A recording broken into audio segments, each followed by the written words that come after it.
not beyond the bounds of possibility that the UK as a whole voted to come out of the European Union, but Scotland voted to stay in.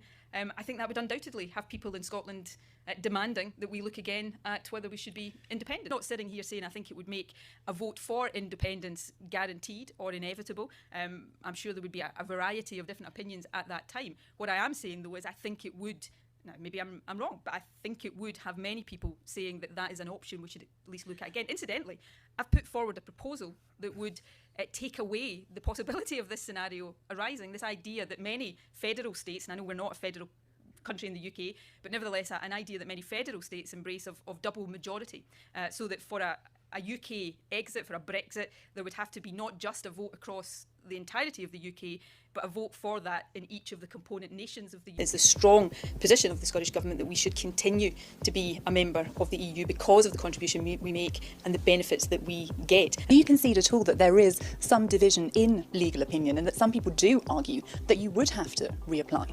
The risk, the threat to Scotland's continuing membership of the European Union doesn't come from the prospect of Scottish independence. It comes from a growing Euroscepticism within the UK Government and that possibility of an in-out referendum. I believe that would be the wrong road for Scotland to go down, but that would be the risk for Scotland if it opted to stay within the United Kingdom. Big risk, in my view, to Scotland's continuing relationship with the European Union and continuing membership of the European Union is not the prospect of Scottish independence, but it is the prospect of an in-out referendum promised by the UK Government. I think a good night for Scotland as well. The tectonic plates of Scottish politics have clearly shifted. What we're seeing, I think, is a historic shift in Scottish political opinion. It hasn't happened overnight, not even in the last 7 months since the referendum, although I think that's accelerated the process. But Labour's been losing the trust of people in Scotland now over a period of years. Our graft has paid off.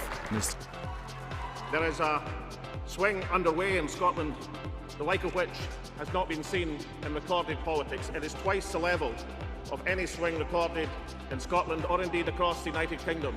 It is not a unitary state, it's a multinational state, and I think it would be wrong for any one member of that multinational family of nations to be taken out of the European Union against its will. So I will argue for what's called a double majority rule that would mean that the UK could only come out of the European Union if each of England, Wales, Scotland and Northern Ireland voted to do so. And it's also perhaps why nobody really in that referendum argued about whether Scotland should be a member of the EU. The debate on both sides was about how best we could continue to play our part. In fact, the ability to participate more fully in international bodies such as the European Union appealed to many of us on the yes side of that debate as an additional positive reason to seek national independence. The first is, how can you support independence and back Scotland's membership of the EU?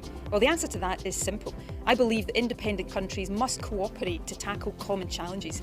Every member of the EU is an independent country working with others for the greater good. The second question is whether a Brexit vote will mean a second independence referendum. Well, here's what the SNP manifesto at the recent election said about that. The Scottish Parliament should have the right to hold another referendum if there is a significant and material change in the circumstances that prevailed in 2014, such as Scotland being taken out of the European Union against our will. Now, I'm clear that if Scotland does indeed face that prospect of being taken out of Europe against our will, then that option is on the table. But to be clear, that situation only arises if Scotland votes Remain next week. But to be clear, that situation only arises if Scotland votes Remain next week. If Scotland votes to leave, then that premise for independence doesn't arise. But if you're basing your decision on what it means for independence, let me be very, very clear. The only sensible and logical vote is one for Scotland to remain in Europe. Let me address the issue of a second independence referendum. The manifesto that the SNP was elected on last month said this: the Scottish Parliament should have the right to hold another referendum if there is a significant and material change in the circumstances that prevailed in 2014, such as Scotland being taken out of the EU against our will. Scotland does now face that prospect.